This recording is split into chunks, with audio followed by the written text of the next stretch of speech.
Spider-Man 3 is actually Spider-Man 2 with a new paint job, but considering that Spider-Man 2 was a masterpiece, I grew up with the game, it will always be a masterpiece for me. Spider-Man 3 is pretty good and the worst, both at the same time. I mean, the combat is mindless button mashing and the missions aren't that wow.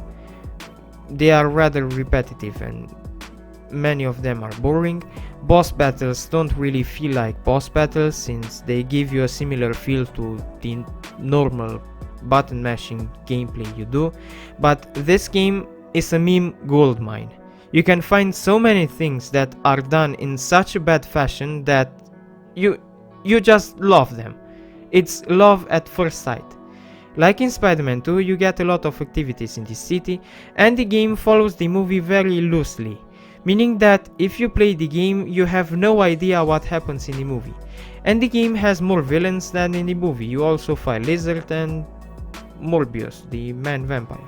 You get the black suit, and roaming New York is as fun as ever. So this game is good and bad at the same time.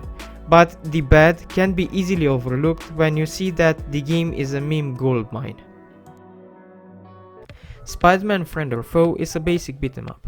Many people consider it a very good game since they grew up with it, but I didn't, and I still can't get over the idea that Spider-Man is earthbound. He swings only on few occasions. It's unorganic for the character. But let's get personal opinions aside and tell you about the game.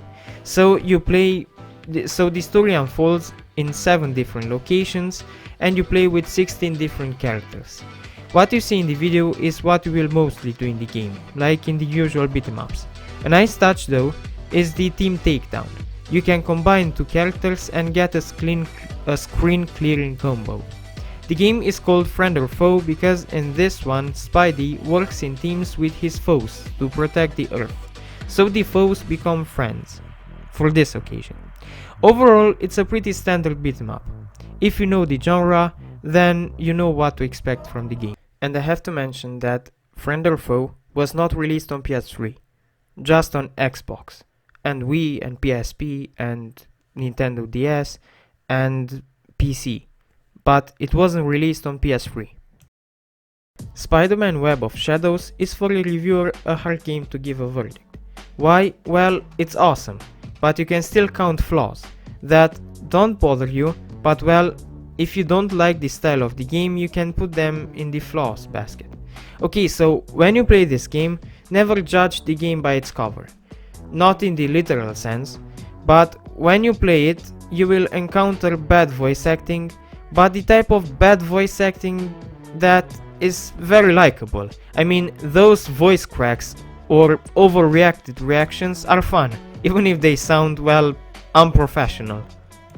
But not only that the voice acting sounds unprofessional, but the whole game doesn't feel that professional, as it isn't a serious game. I mean, it tries to be mature, with the inverted commas to them, meaning that the game has a dark allure. The city is in chaos, Venom is going on a rampage, Mary Jane looks like this, but still, it feels teenagey. The game was either written by a teenager or it was intended for a teenager, but it's the type of teenage game that is awesome. And even if you can spot that it's not intended to be a scientifically accurate dark story, the exaggerated actions are badass. I mean, you can breakdance fight on walls, you can do sick combo moves in the air to obliterate your opponent. For black suit fans, you can switch to the black suit whenever you want, and you can permanently play with the black suit as much as you want. The swing mechanics might feel clunky at times, but the graphics are ambivert, meaning that at times they look amateur-like, as if you are in a fan-made mod of a game, and other times the small details in the game are jaw-droppingly awesome. Also, as I said, the actions feel like a teenager tried to write a dark story. At one point I thought they made a crossover with GTA San Andreas, or well, more like Saints Row, but San Andreas is more popular. Anyway, so my advice is to not judge the game by first impressions. Play it till the end. It's an incredibly badass game that should get more praise and better reviews. It's badass, especially the combat animations. But I admit that it's very repetitive. Oh, and an unforgettable feature in the game is that Spider-Man can Naruto run. Spider-Man Shattered Dimensions has an amazing presentation, but it falls short on the gameplay department. The first time I wanted to play the game was on PC, and there the version I had some problems with the controls. You had to press a button twice to respond to the command. I don't know if the issue is fixed now on PC, but now I've tried it on Xbox 360, and here the controls worked, but still they felt clunky, all the time. And I had times where the controls wouldn't respond, especially when I wanted to zip, not swing. The zip and swing buttons are the same button. To swing, you hold the button, but to zip you just pinch it. But when I pinched the button, the game did nothing in some areas. And overall the controls felt so clunky that after an hour of playing, I said screw it. It had a killer narrative, but I don't want to play this stuff anymore when there are so many good games I haven't played yet. So I watched the game movie on YouTube from where I left the game. And I want to say that this story is awesome. It's funny, it's dramatic, it has jaw-dropping CGI, I recommend you watch it. Its movie quality is very good. It could win an award for how good the story is. Gameplay wise, it's a varied game. It's split into 4 Spider-Man sequences. In one of them you play with the Amazing Spider-Man, in another one with the black suit, in another one with Spider-Man Noir, which has the stealth part of the game, and Spider-Man 2099, which is mostly brawling and free-falling. I recommend you watch the game's movie, it's a very good story. The presentation of the game is top-notch, but the gameplay is kind of annoying, especially on the controls department.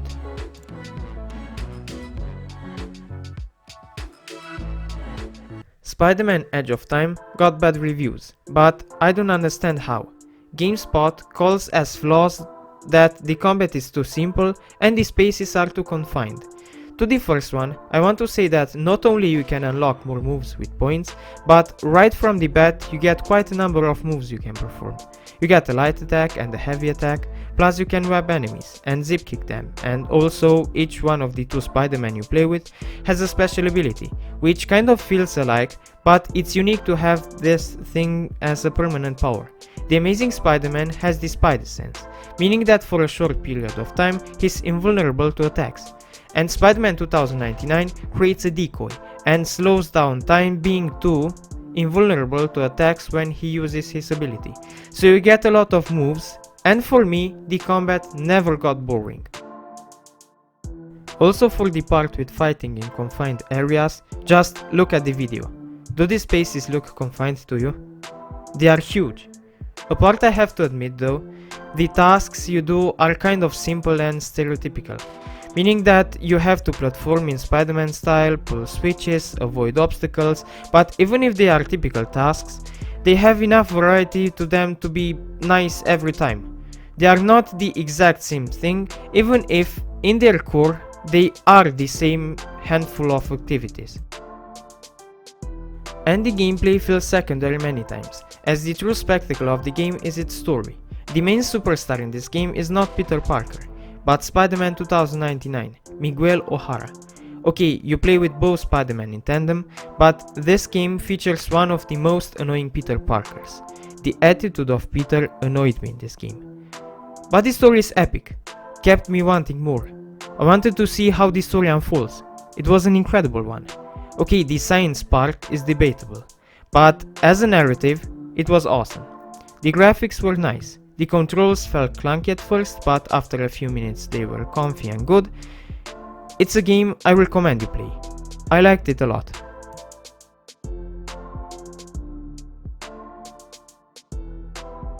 The Amazing Spider-Man is a good game, but be warned that it doesn't abide to the classic formula. People who like challenging games or to do stuff their own way won't like this game. The fighting mechanics are new.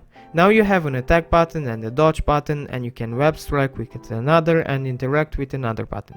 I know it sounds close to the classic one, but you will feel many times that all of the fights almost feel like an interactive cutscene. In fact, all the game feels like a big interactive cutscene. The game tells you which button to press, and everything is pretty easy and straightforward. Boss fights aren't exciting or challenging, you just do what the game tells you to do and poof, that's it. Also, another thing I didn't like, in spite being a nice try, is the camera, that is too close to Spider-Man. It takes part of the satisfaction.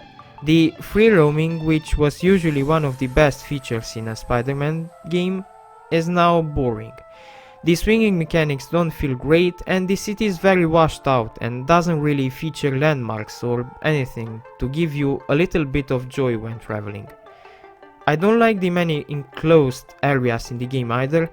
Spidey feels greater in the open, but in this game, paradoxically, the indoor areas are better than the outdoor ones, as they look better and more exciting stuff happens in there. Also, the web rush feature isn't that great of an idea, because it pauses the game for you to choose where you want to zip, and it puts a halt on the gameplay and the flow of the game. The fighting animations are nice, but overall the game, in spite being not bad and being a good game, it still falls short. Try out the game. If you ever feel like you don't know what to play, try this one. It's a good game.